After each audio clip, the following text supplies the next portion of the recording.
it with music, beautiful music.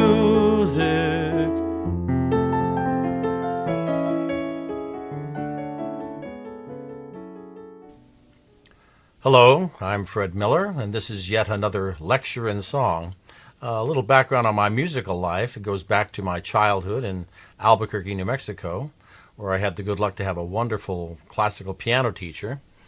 And then I turned 13 the very day the Beatles arrived in America, so that was my teen years. And I was following the top 40 very religiously until I was 18. The summer after graduation, I hitchhiked with a friend from New Mexico to the Woodstock Festival. I'm even in the poster.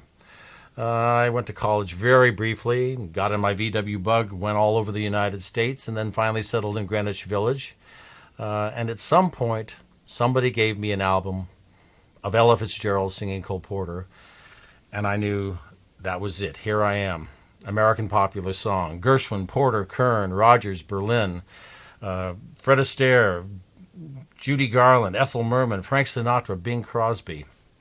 Whole amazing world. I knew that was going to be my musical life, and so I settled upon this idea of lectures in song, each one a program about either some great songwriter or some performer, some personality, or some aspect of this grand golden field.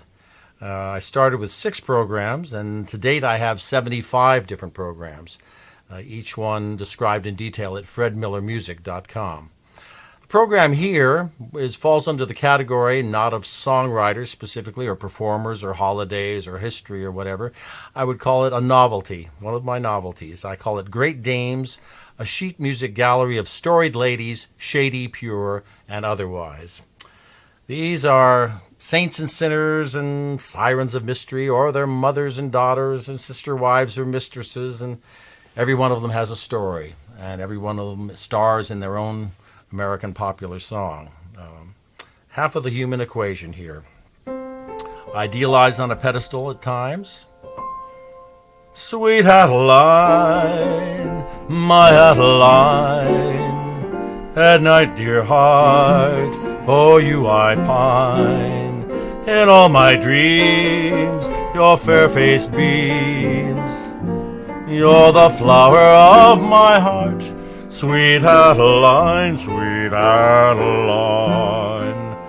Well, if she was not on a pedestal, she might be stomping through the mud, conquering civilization right alongside her male counterpart in the human comedy. Did you ever hear tell of sweet Betsy from Pike, who crossed the wide prairie with her lover Ike, with 2 yoke of cattle and 1 spotted hog, a tall Shanghai rooster and an old yellow dog, singing too-a-la-oo-a-la-oo-a-la-hey. One evening quite early they camped on the Platte. 'Twas there on the road by a green shady flat, where Betsy quite tired lay down to repose, while with wonder I gazed on his Pike County rose, singing too-a-la-oo-a-la-oo-a-la-hey. They crossed the wide river and climbed the tall peaks, and camped on the prairie for weeks upon weeks. Starvation and cholera and hard work and slaughter, they reached California, spot of hell and high water, singing too-a-la-oo-a-la-oo-a-la-hey. Out on the prairie one bright starry night, they broke out the whiskey and Betsy got tight. She sang and she shouted and danced over the plain, and showed her bare arse to the whole wagon train. Ooh, singing too-a-la-oo-a-la.